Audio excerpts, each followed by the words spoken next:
జార్ఖండ్లో ప్రభుత్వ ఉద్యోగాల నియామక పరీక్షల్లో జరిగిన తీవ్ర అక్రమ విధానాలకు వ్యతిరేకంగా నిరుద్యోగ యువత విద్యార్థులు పెద్ద ఎత్తున రోడ్డెక్కారు. రాష్ట్రంలో జేపీఎస్సీ, జేఎస్ఎస్సీ నిర్వహించిన పరీక్షల్లో అక్రమాలు జరిగాయని ఆరోపిస్తూ బాధ్యులైన వారి మీద కఠిన చర్యలు తీసుకోవాలని డిమాండ్ చేస్తూ వేలాది మంది విద్యార్థులు రాంచీలోని రాష్ట్ర శాసనసభ వైపు భారీగా ప్రదర్శనకు తరలివెళ్లారు.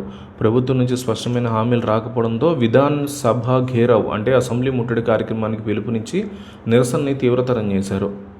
విద్యార్థుల ఆగ్రహం కట్టలు తెంచుకోవడంతో రాష్ట్ర ప్రభుత్వం వారితో పలుమార్లు చర్చలు జరిపింది.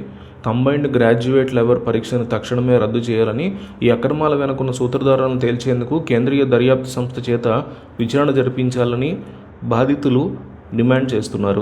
నిరసనల తీవ్రతను చూసి ప్రభుత్వం 14వ జేపీఎస్సీ ప్రిలిమినరీ పరీక్షతో పాటు మరికొన్ని పరీక్షలను రద్దు చేయడానికి అంగీకరించింది.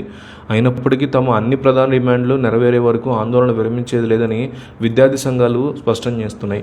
విద్యార్థులు అసెంబ్లీ వైపు దూసుకొస్తూ ఉండడంతో రాంచీ నగరం తీవ్ర ఉద్రిక్తతల నడుమ భద్రతా వలయంలోకి వెళ్లిపోయింది. అసెంబ్లీ పరిసర ప్రాంతాల్లో ఎలాంటి అవాంఛనీయ సంఘటనలు జరగకుండా చూసేందుకు దాదాపు 1500 మంది భద్రతా సిబ్బందిని రంగంలోకి దించారు.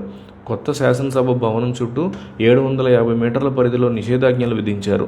పాత అసెంబ్లీ నుంచి కొత్త అసెంబ్లీకి వెళ్లే మార్గాల్లో పలుచోట్ల ఎత్తైన బ్యారికేడ్లను ఏర్పాటు చేసి విద్యార్థులను అడ్డుకుంటున్నారు. ప్రస్తుతం డ్రోన్ కెమెరాల సహాయంతో ఆందోళనకారుల కదలికల్ని భద్రతా దళాలు నిశితంగా పరిశీలిస్తున్నాయి. దీనికోసం పోలీస్ కంట్రోల్ రూమ్లో ప్రత్యేక బృందాలు కూడా ఏర్పాటు చేశారు. ప్రభుత్వం దిగివచ్చి పూర్తిస్థాయి న్యాయం చేసే వరకు తమ పోరాటం ఆగదని అభ్యర్థులు హెచ్చరిస్తున్నారు.